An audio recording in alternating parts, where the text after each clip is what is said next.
আসসালামু আলাইকুম। আমি আজকে আরেকটা অঙ্ক নিয়ে আসছি। ক্লাস অষ্টম শ্রেণী ৪৯ পৃষ্ঠা উদাহরণ ৪। আজকের উদাহরণ ৪ যেভাবে করাবো সেটা কিন্তু বইয়ে যেভাবে দেওয়া আছে ঠিক সেভাবে করলে কিন্তু আপনার মার্ক কম পাবেন।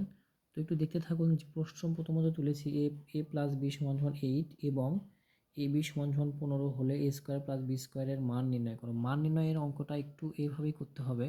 প্রথমত লিখতে হবে দেওয়া আছে এ প্লাস বি সমান 8, এ বি সমান সমান 15, এটা লিখতে হবে। তারপর লিখতে হবে প্রদত্ত রাশি, তারপর লিখতে হবে প্রদত্ত রাশি এ স্কোয়ার প্লাস বি স্কোয়ার। এখন হচ্ছে এটার হচ্ছে অনুসিদ্ধান্ত সূত্র। এটার সূত্রটা কি হচ্ছে? A plus B whole square minus 2ab। তাহলে A plus B whole square minus 2ab। এখন আমরা মান বসাই দেবো। এ প্লাস বি স্কোয়ারের মান কত? 8, 8 এর হোল স্কোয়ার মাইনাস 2, 2ab-র মান কত? 15। তাহলে 8 কত হচ্ছে? 64। আর 15 দোকানে কত হচ্ছে আমাদের?